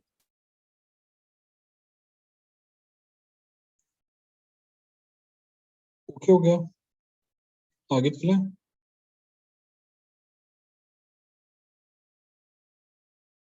ठीक है, डन। इसके बाद अब हमारा ये हो गया, अब हमारी आ जाती है 18th अमेंडमेंट। वो भी एक इम्पॉर्टेंट कॉन्स्टिट्यूशनल लैंडमार्क है, वो भी आप इसी के अंदर मैं पढ़ा रहा हूँ and it has been asked multiple times, तो इसलिए मैं उसका आप इसमें एंड वो भी मैं आपको अपने एक मार्क से पढ़ाना चाहता हूँ, बिकॉज एक मार्क से भी पढ़ा देता हूँ, वैसे भी पढ़ा दूँ ताकि आप उसके अंदर वो देखें। सो 18th amendment, now the question here is कि 18th अमेंडमेंट उसको क्या चैलेंजेस लाक हैं एंड उसके अंदर क्या चीजें चेंज की गई एंड उस क्या चैलेंजेस आए, ये क्वेश्चन था। जब भी हमने 18th अमेंडमेंट की अगर आप बात करें तो 18th अमेंडमेंट से कुछ ही कीवर्ड्स आपको पूछे जा सकते हैं। उन कीवर्ड्स में एक है कि भाई वो आपसे कहते हैं 18th अमेंडमेंट एक मॉन्यूमेंटल डॉक्यूमेंट था, उसमें हुआ क्या क्या। या वो आपसे कह सकता है कि 18th अमेंडमेंट के अंदर को क्या चैलेंजेस लाक हैं, या वो आपसे आपके क्रिटिकल एनालिसिस 18th अमेंडमेंट की सक्सेस पे या फेलियर के ऊपर, ये दो चीजों।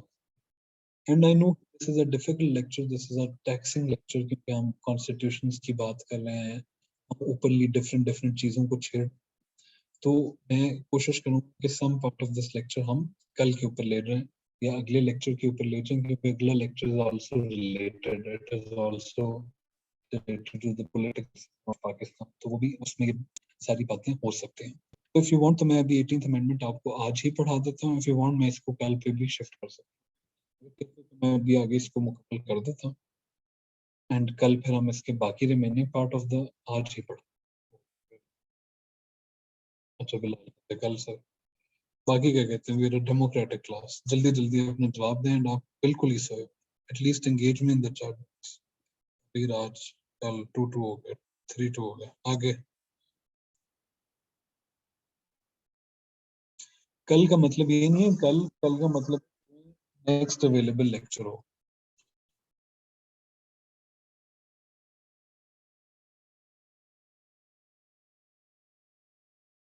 ओके चलो फिर हम 18th अमेंडमेंट को आगे शिफ्ट कर देते हैं, क्योंकि मेजोरिटी कह रहे हैं कल एंड 18th इज इम्पोर्टेंट, तो 18th को हम थोड़ा सा आगे ले जाते हैं। ठीक है, नहीं अब इसको ना हम इसको अगले लेक्चर के कल पूछ माजिद से when next lecture is with me, तो फिर हम आप इसको कर एंड मैं पेपर्स ये दोनों आपसे शेयर 18th वाला भी शेयर कर दूंगा, कॉन्स्टिट्यूशन भी शेयर कर दूंगा, सर के साथ शेयर कर दूंगा। वैसे भी I was meaning to send it to sir, क्योंकि सर ने कहा था कि आप लोग मांग रहे थे कि कोई मार्क पेपर अटेम्प्ट आपके पास आ जाएंगे। ये जो क्वेश्चन आपके पास आएगा, ये नोट्स जो बनवाए हैं ये वो करेंगे, ताबीर ताबीर, ये जितने भी नोट्स हैं जो मैंने चीज बोली है, इसको थोड़ा सा अरेंज करके चार्ट में अपनी क्लास के साथ शेयर कर दें। बेशक किसी नोट पैड के ऊपर आपने अगर लिखे हुए हैं तो वो, अगर आपने मैनुअली लिखे हैं, स्कैन करें, टाइप किए हैं, तो आप उसके जो नोट पैड होता है डॉक्यूमेंट शेयर, तो वाला भी मैं आपसे शेयर करूँगा। आपका काम ये है कि अगले लेक्चर से पहले आपने सवाल, अगले लेक्चर में हम 18th अमेंडमेंट की बात करेंगे, इसके चैलेंजेस जो 5 इधर दिए हुए मैंने इस सवाल में, इसके अलावा भी चैलेंजेस हैं जिस पे हम ब्रेनस्टॉर्म करेंगे इकट्ठे बैठ के। एंड स्लाइड्स के ऊपर मैंने आज आपको बताया नहीं, मैं आपके साथ बाकी रिसोर्सेज शेयर करूंगा जिसमें, एंड इसके अंदर आपने ये और चैलेंजेस सोचते हैं, फिर हम NFC अवार्ड भी इसके साथ पढ़ेंगे, बिकॉज अब मैं इसको रिस्क पे नहीं छोड़ सकता कि आप NFC रिवॉर्ड जो है उसको खुद से पढ़ें। NFC अवार्ड को खुद इसके साथ पढ़कर उसी के साथ हम सेंट्रल प्रोविंस रिलेशंस को डवटेल करेंगे। सेंट्रल प्रोविंस रिलेशंस को डवटेल करने के बाद उसके अंदर वाटर शेयरिंग का भी जो डिस्प्यूट है, प्रोविंसेस के आपस के जो रिलेशंस हैं उनको भी हम उसके अंदर देखेंगे। एंड फिर प्रेसिडेंशियल पार्लियामेंट्री सिस्टम का एक कंपैरिजन देखेंगे। ये सारी चीजें हमारे इस अगले लेक्चर के अंदर कवर हो जाएंगी, क्योंकि हमारा अगला लेक्चर इससे मिलता जुलता है। It is political stability, political polarisation, presidential parliamentary system and ये कॉन्स्टिट्यूशन के साथ डिटेल करके हम इन 2 लेक्चर्स में जितने भी पॉलिटिकल रिलेटेड एस्पेक्ट हैं उनको खत्म कर लेंगे। ये इन लेक्चर्स की स्लाइड्स बनाना या उसमें इन सारी चीजों को कवर करना इसलिए मुश्किल है कि इसकी मुख्तलिफ डायमेंशंस मांगते हैं, जिसका बैकग्राउंड मैं आपको वैसे दे सकता हूँ। स्लाइड्स के अंदर इस थॉट को कंपार्टमेंटलाइज करना, it is not a very effective way of going ahead with it. बाकी जिन चीजों की स्लाइड्स मुझे लगता है कि आपको जरूरत होगी या जिनकी बननी चाहिए, वो मैं साथ साथ बना के आपको देता रहूंगा। जैसे अब आगे हम एनर्जी या इकोनॉमी में जाएंगे तो उन चीजों पर स्लाइड्स मुझे लग रहा है कि बनानी होंगी, क्योंकि उसमें मैंने आपको मैप्स और ग्राफ्स और ये चीजें दिखानी होंगी, तो वो उनकी स्लाइड्स दी जाएंगी। So that is all for today. In the next lecture, we'll pick it up. So, LFOs and PD system.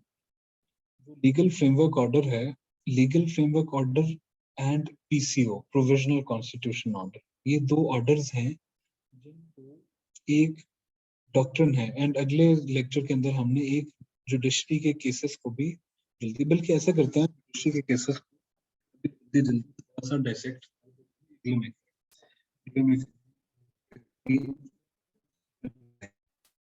So LFOs and जो आपके PCOs हैं, प्रोविजनल कॉन्स्टिट्यूशनल ऑर्डर्स, ये 2 तरह के ऑर्डर्स हमारी पॉलिटिकल हिस्ट्री में हमें मिलते हैं, जो कि तब आए जब मार्शल लॉ लगा हुआ था एंड तब ऑलरेडी एग्जिस्टिंग कॉन्स्टिट्यूशन या एब्रोगेट कर दी गई थी या उसको अबेंस में होल्ड किया गया था एंड असेंबलियां तहलील थी। जो भी नई लॉ मेकिंग करनी है या मुल्क को जिस फ्रेमवर्क के तहत चलाना है, उसके लिए हमें डॉक्यूमेंट्स रिक्वायर्ड थे।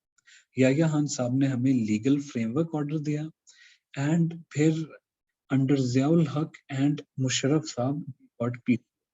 इनकी लीगल सैंक्शन हमें मिलती है एक डॉक्ट्रिन ऑफ नेसेसिटी एंड एक थ्योरी है जो मैं आपको कल पढ़ाऊंगा या लेक्चर में पढ़ाऊंगा, स्टेट, वो है केल्सन की थ्योरी ऑफ स्टेट है, जिसमें वो कहते हैं कि जब कोई भी पार्टी विक्टोरियस होती है या कोई रेवोल्यूशन आती है या चेंज इन गवर्नमेंट आता है, तो just by the practical change on ground कि अब हुकूमत चेंज हो गई है, they earn the right to make laws and those laws will be legally recognised.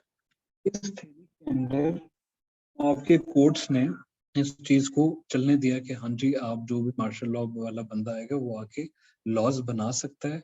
उन लॉज के जो एक मजमुआ है उसको हम LFO और PCO कह देते हैं। इनके आपस के अंदर के जो डिफरेंसेस हैं कि भाई जी उस LF क्या था और इस PCO में क्या था। पहला डिफरेंस ये है कि वो उस टाइम की ग्राउंड रियलिटीज को मीट कर रहा था, क्योंकि उस टाइम के ऊपर एक सेमी प्रेसिडेंशियल कॉन्स्टिट्यूशन को एब्रोगेट कर दिया गया था, तो बेसिक फंक्शंस के लिए भी एक नया ऑर्डर एक नया फ्रेमवर्क चाहिए था। बट ये जो PCO था, PCO बिल्कुल नया फ्रेमवर्क या नए ऑर्डर्स नहीं लाया। इसने बस कहा कि सर्टेन शिकें 73 कॉन्स्टिट्यूशन की ये सस्पेंडेड हैं, बाकी एज इट इज चलेंगे, एज इट इज अप्लाई होती रहेंगी। एंड इस PCO के तहत उसने फिर नए ओथ्स लिए जजेस ने एंड फिर उस PCO के तहत वो आगे चीज चलती रही। मजीद इफ यू वांट कि भाई बिल्कुल इन डिटेल पॉइंट्स के लिहाज से मुझे बताएं कि उस LFO में क्या था और इन PCO में क्या है, तो फिर मैं आपको पॉइंट्स के लिहाज से अलहदा से दे दूंगा। That is not in the scope of this discussion right now. जो अयूब खान साहब की बेसिक डेमोक्रेटिक सिस्टम है, जो BD सिस्टम था, अयूब खान साहब ने इंट्रोड्यूस कराया इन 1962 एंड उन्होंने चूंकि असेंबलियां बहाल, 2 असेंबलियां उस टाइम पे कोई इलेक्शन थे ही नहीं, कोई इलेक्टेड रिप्रेजेंटेटिव्स थे ही नहीं, मसला ये था कि जी अब कौन इलेक्ट करेगा प्रेसिडेंट को। तो उन्होंने उसको सॉल्व किया कि भाई हम डायरेक्टली इलेक्ट कराते हैं लोगों से एट लोकल गवर्नमेंट लेवल, ऐसे नुमाइंदे जो उनके बीडी मेंबर्स होंगे, बेसिक डेमोक्रेसी मेंबर्स होंगे, जिनके पास एट द लोकल लेवल वो पावर होगी जो आज की लोकल गवर्नमेंट में ऑन पेपर नाजिम के पास होती है।